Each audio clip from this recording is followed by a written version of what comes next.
We owe the discovery of Lascaux, the finest of all known prehistoric caves, to pure luck and a child's game. It was by chance that lightning struck a tree, which as it collapsed, left a gaping hole beneath its roots.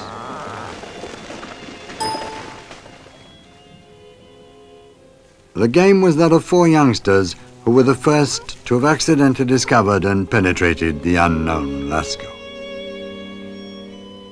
Lascaux, one of the greatest marvels revealed to man, so fascinating that thousands crowded in to see, and in doing so nearly destroyed, during a mere 20 years, the murals and engravings in the rock, which had been miraculously preserved for 17,000 years. Algae and bacteria invaded the rock walls. A film of calcite began to spread, and had it been allowed to proliferate, would, without doubt, have eaten into the paintings. It therefore became necessary to seal off the caves to the general public. The Lascaux cave paintings have survived, but because of the environmental risk, public access is severely limited. The aim of this film is to enable the spectator to see something of Lascaux.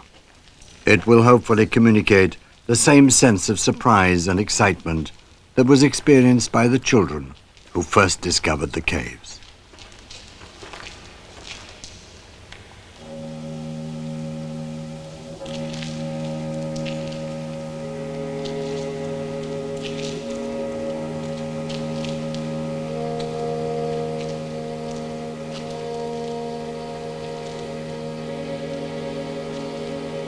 As soon as the visitor steps into the sanctuary, he's immediately confronted with a full-scale artistic composition.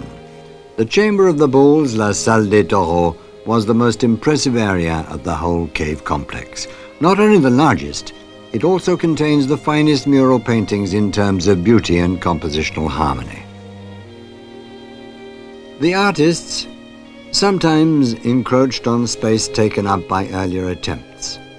They were, however, especially careful to adapt their work, mixing their paintings with previous ones, so that a very special effect was created.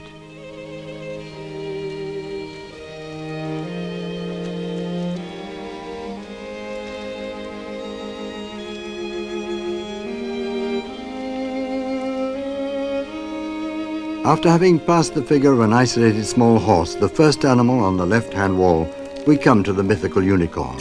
This particular beast is totally different to all the others, and we shall return to it later in the film.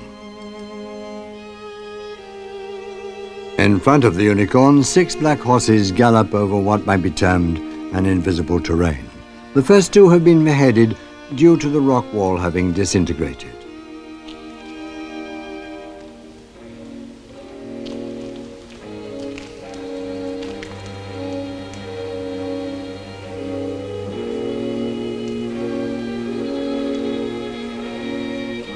For this horse, the artist has most effectively exploited the natural contour of the rock's surface. Beneath the belly of this animal, with its flowing mane and short legs, we can see what appears to be a colored punctuation mark. Associated with this bull is yet another horse, but this one has a red body and a black neck. The rock flake here, unlike the one that was under the previous black horses, was detached long before even the Magdalenian artists first entered the cave.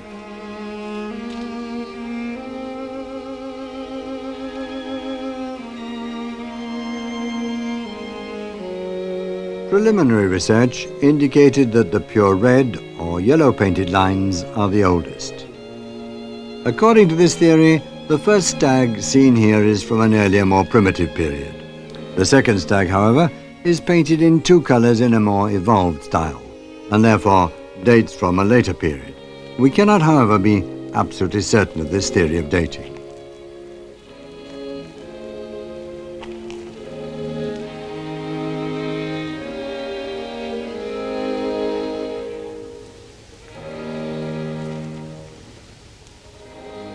The hindquarters of this fine chestnut horse in the center, with a black wavy mane, were unfinished so as not to encroach on the bull, probably painted at an earlier period. The horse's head is so disposed that its nostrils fit between the horns of the bull facing it.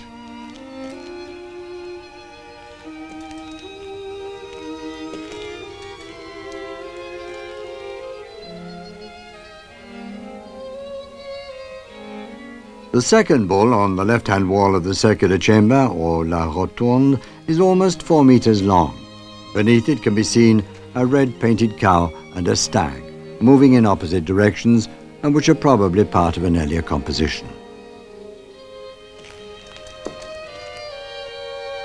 This unrealistic, twisted perspective is a characteristic trait of the Lascaux bulls.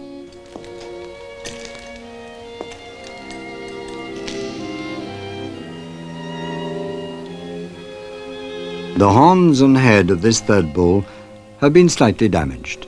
It would seem that here the paint has been directly applied onto the rock wall and not onto the calcite. A small stag with a delicate head is painted on the bull's chest. It is more difficult to recognize the bear hidden in the black stripe of paint on the bull's belly. We can, however, make out his head, mouth, lower lip, nostrils, ears, shoulder, the outline of his back and hindquarters.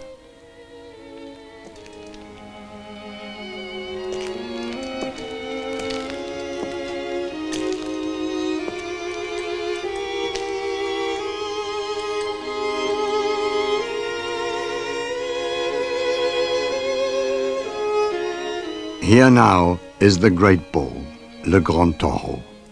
This is the largest prehistoric painting known to exist in the world, 5.5 meters from the tip of its horns to the end of its tail.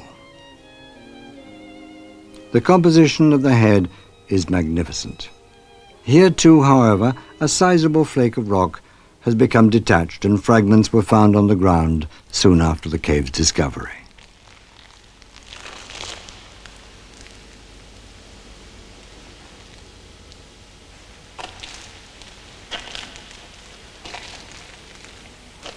The bull's hindquarters have been imperfectly preserved for 2 reasons.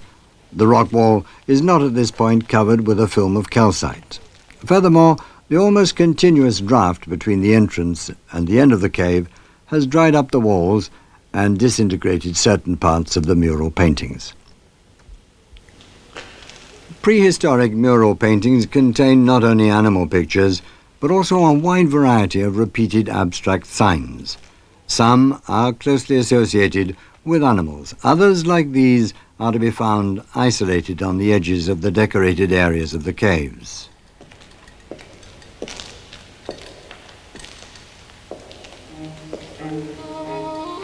In the circular chamber, La Rotonde, one can clearly identify bulls, cows, horses, stags, and even a bear. One beast, however, stands out from the rest, the rather hastily termed unicorn. Its traits are bizarre, almost nightmarish when compared to the other realistically painted figures of this chamber. The hindquarters are animal-like, but there is only one foreleg merging in with the tail of a small horse, and the belly is exaggerated. Other details contribute to make this figure unique. For example, the circular marks on the body, its hump, and the 2 signs suggesting horns. Finally, there is the beast's head with an eye quite unlike that of any other animal. When the top of the head is masked out, one discovers the silhouette of a human being. Once perceived, this startling figure is never forgotten. According to one theory, this magical beast could be the disguised representation of a human being. He might even be the master of ceremonies of this extraordinary pageant.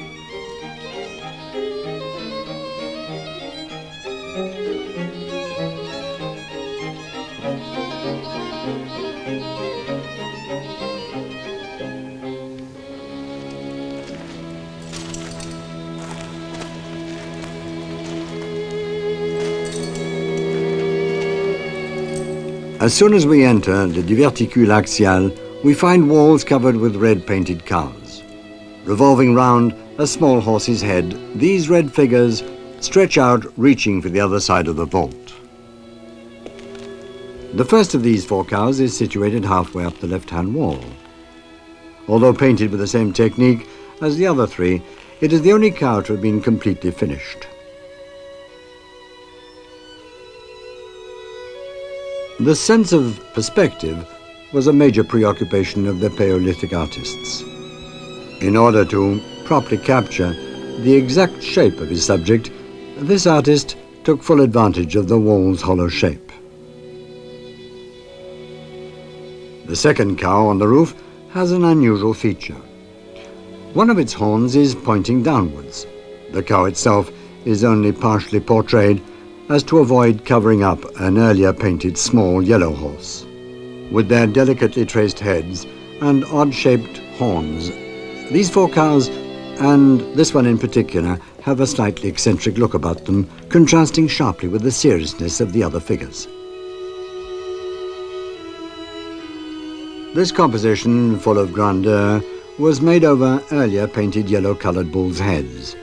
Of the latter, only the horns remain visible. One can just make out, half hidden on the bull's hide, 2 red cows, similar to those found in the entrance to the chamber known as le diverticule axial. The back and hindquarters of this massive bull were remodeled and retouched several times. Few other areas have been so richly and densely painted as this one.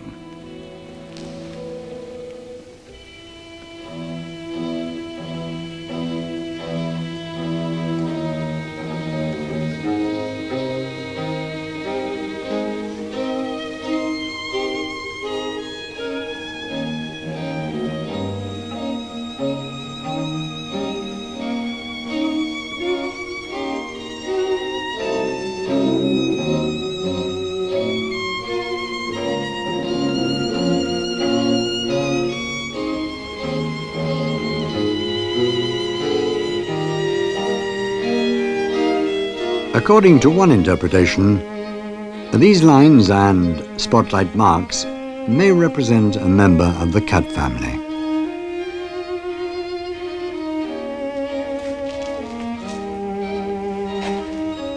These 2 horses, whose heads are composed in heraldic style, together with this pony, frame the upside-down horse, le cheval renversé.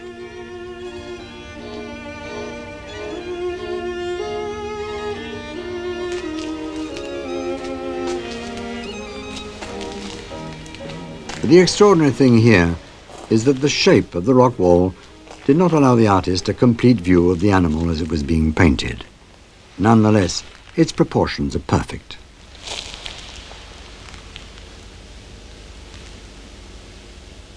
This horse appears to be in a state of terror. Could it be that this is a hunted, trapped animal, left with no choice but to leap from the top of a cliff? This seems a plausible explanation for such a fantastic scene.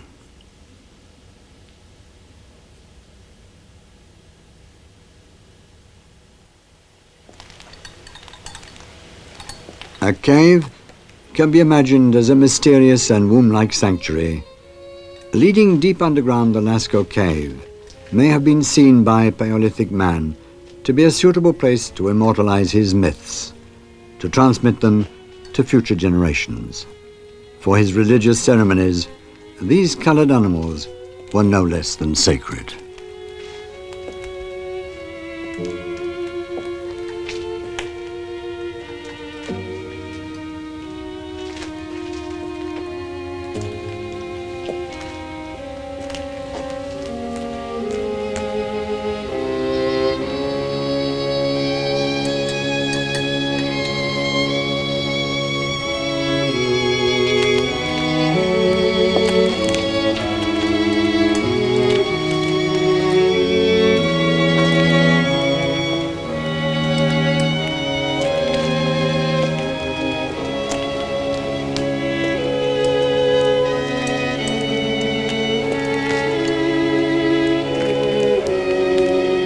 Although rendered in the simplest manner possible, these 2 ibexes facing one another on the left of the little horse's frieze, la frise des petits chevaux, are full of life and movement.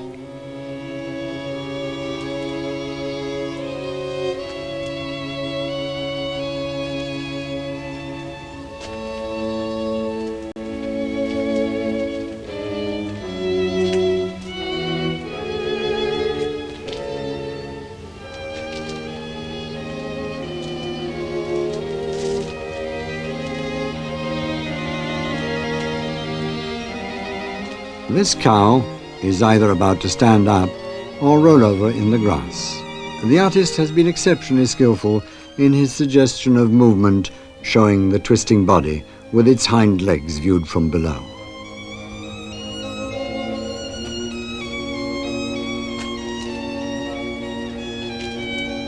This bull's head, seen above the little horse's frieze, recalls the massive figures of the round chamber.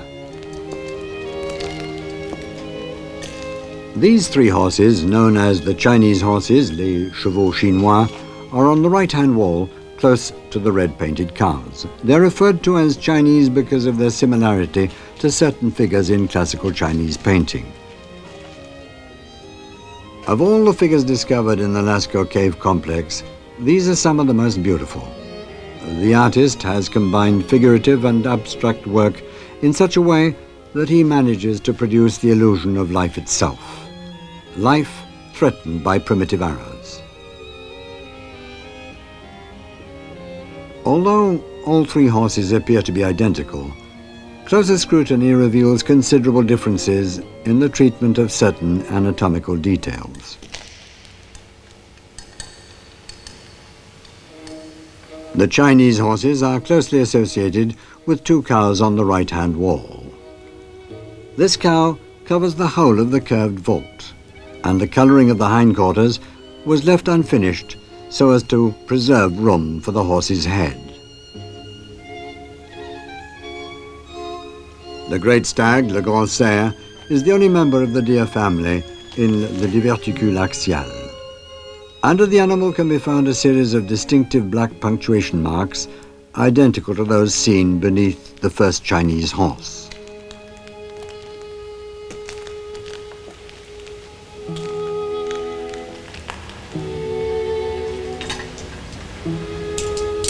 This passage was once a low tunnel approximately 3 feet high.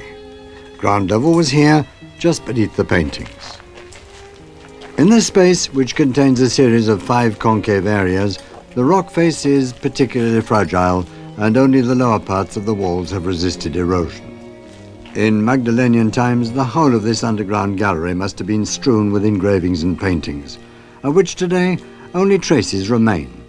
For thousands of years, currents of air passing back and forth modified the wall humidity, which slowly but inevitably took its toll of the mural paintings.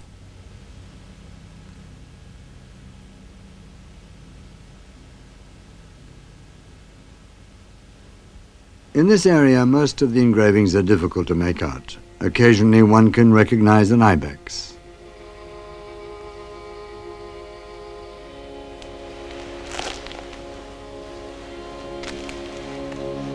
A horse.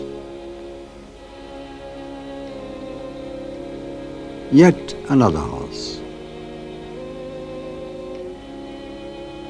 This horse is in a better state of preservation as it was painted on the right-hand wall of the passage, the side that was best protected from drafts.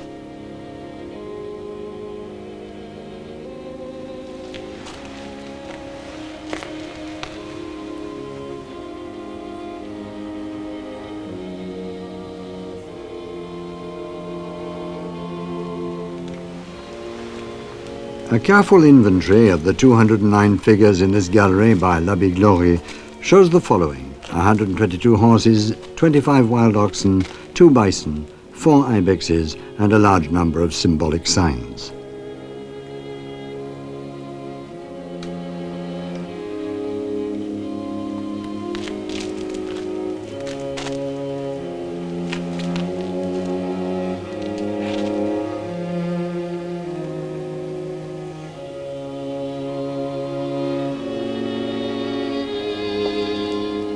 This bearded horse, whose outline is deeply engraved on both sides of the rocky edge, finds itself at a spot which marks the boundary between the passage and the nave.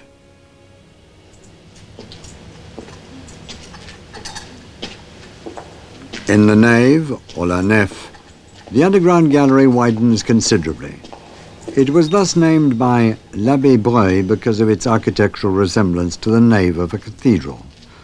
The walls of the nave are huge and concave and built of yellow ochre-colored rock, soft enough to permit engravings. The artistic compositions can be subdivided into 5 main groups. In the entrance to the nave, on the left-hand wall, 7 ibexes look towards the passage. They were painted and engraved, but the pigments are now practically invisible.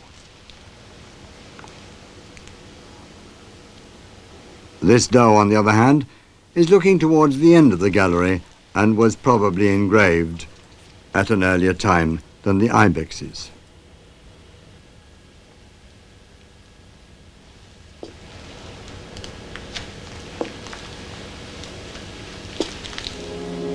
The imprint area, le panneau de l'empreinte, is more than 4 meters long. 5 horses and a bison can be made out relatively easily, and there are also a large number of distinctive signs. The parallel traits on the bison and on one of the horses suggest arrows. These grid-shaped lines surround the whole area.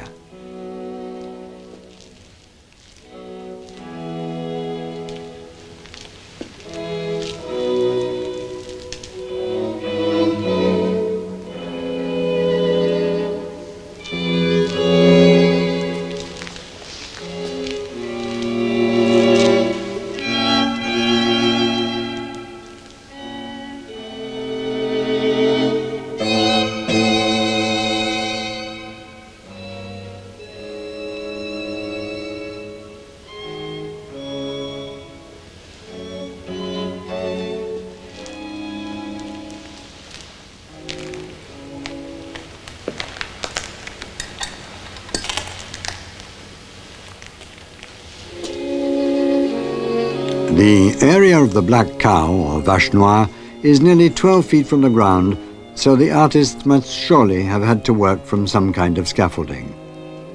A herd of engraved and painted horses gallop towards the entrance of the nave. This monumental black cow measures 2 meters 40 in length and 1 meter 80 in height.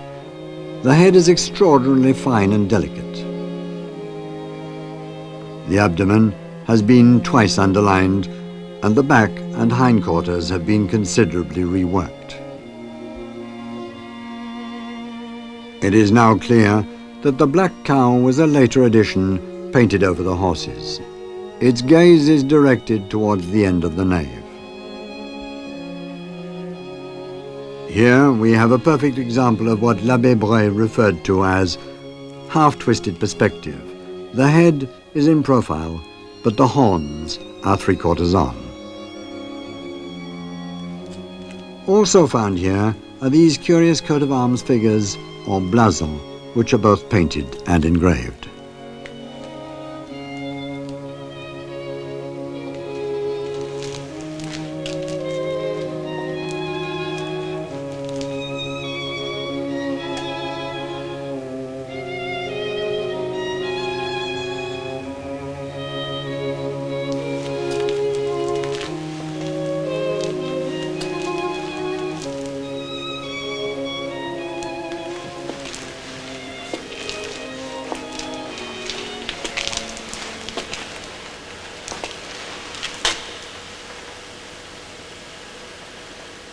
The space called the Fighting Bisons, or le panneau des bisons croisés, is set aside from the others in a recess close to the end of the nave. The artist aimed to capture a scene drawn from the life cycle of these animals, a combat between 2 young bisons. It would appear that this action takes place in spring because one of the bisons is losing his red-colored winter coat.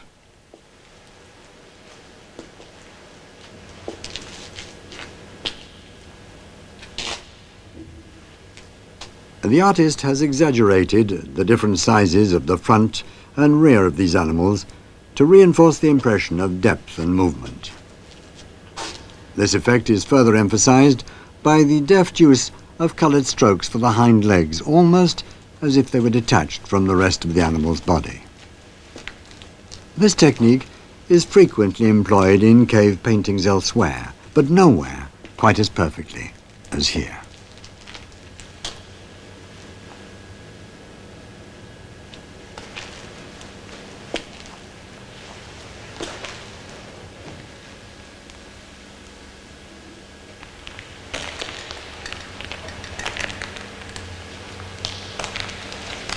On the right-hand wall of the nave, a unique composition, swimming stags. Only their heads and antlers show above an invisible river.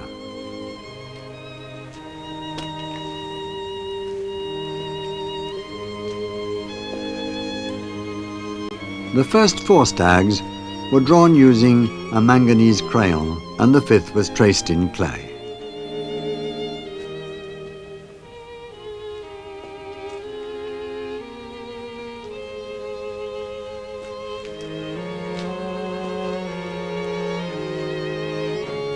These are improvised sketches based on careful observation of scenes from real life. The artist's hand is remarkably sure and firm. There is almost no hesitation or retouching.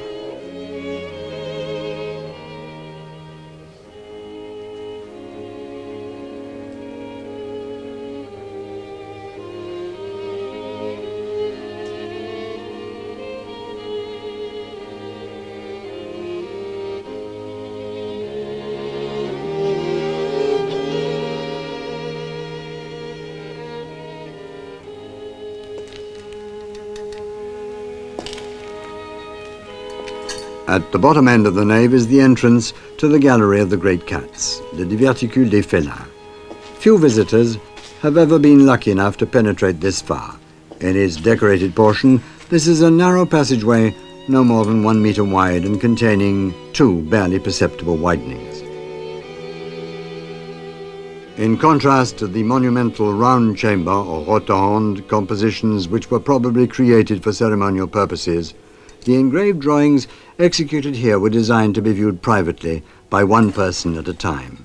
It may even be that only the artist himself ever saw them.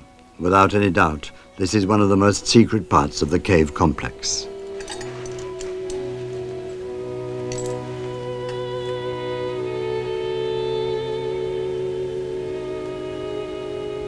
The great cats are engraved on both sides of the entrance to the gallery or diverticule. On the right-hand wall, 2 animals, possibly female lions, appear poised for combat. Further up, we can see the horns of a member of the bovine species, and just to the left, the rare sight of a front-on portrait of a horse. The gallery is also crammed with other figures, with 4-sided or crisscrossed abstract shapes, with portraits of bisons, of horses, and of ibexes. Having crossed over a well, we come to the last paintings of this chamber, the head and horns of a bison, a sign resembling the Roman numeral 13 and a line of red dots.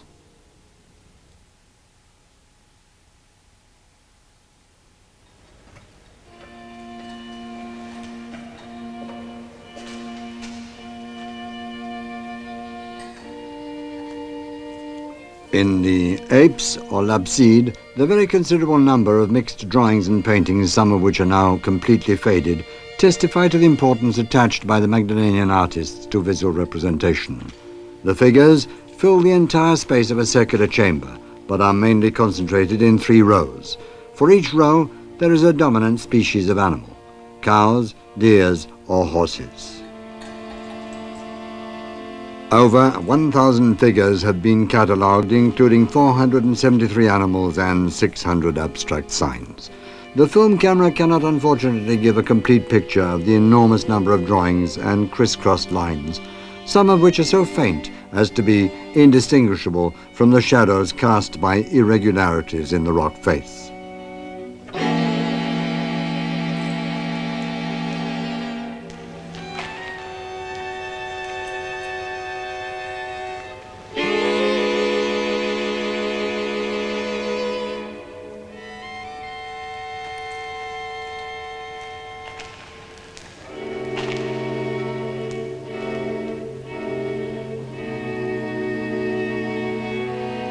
In the Lascaux cave complex, only the immediately recognizable figures have been given a name. For example, this completed engraving, the Grand Stag or Cerf Major.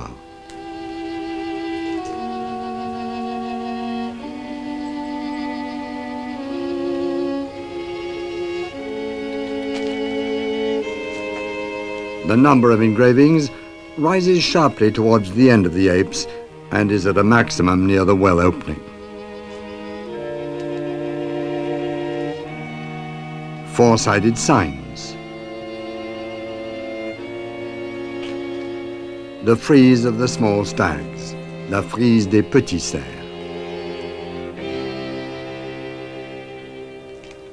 This member of the bovine family is painted in black on the lower part of the left-hand wall and can hardly be made out against the naturally dark background. Closer scrutiny reveals long vertical streaks which may represent, as l'Abbé Bray suggested, the mask of a sorcerer. Today's archaeologists, however, are more cautious in their ethnological interpretation of prehistoric art. One engraving stands out particularly well in this group, the stag lion or cerf au lion. At an intermediate level, where stags are the dominating species, three separately identifiable groups can be made out: the fallen stags,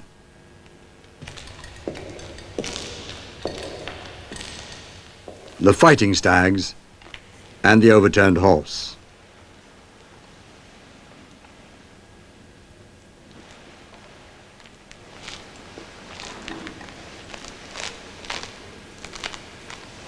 The roof is decorated with a circular composition of horses. Here the engravings are so numerous and condensed that in certain places they merge together. Some of them, like this yellow horse with its exquisitely painted head, are particularly outstanding. How did one get to the scene of the well or scène du puits? Was it through the apse with guiding ropes or via a different adjacent gallery? There is no certain answer, nor do we know exactly for how long or how often this place was frequented. The visits may have been rare, but there is some evidence to suggest the contrary. Many bones, stone tools and lamps have been found discarded on the cave floor.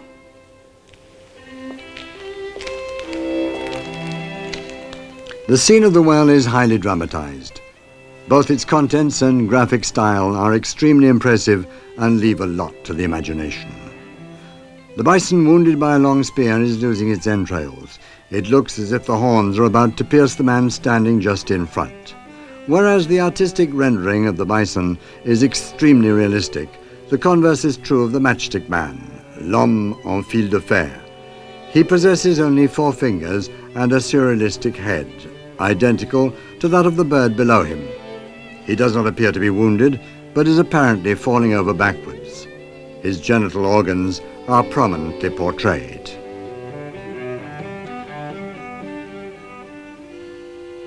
On the other side of the well, the outlines of a horse can be discerned.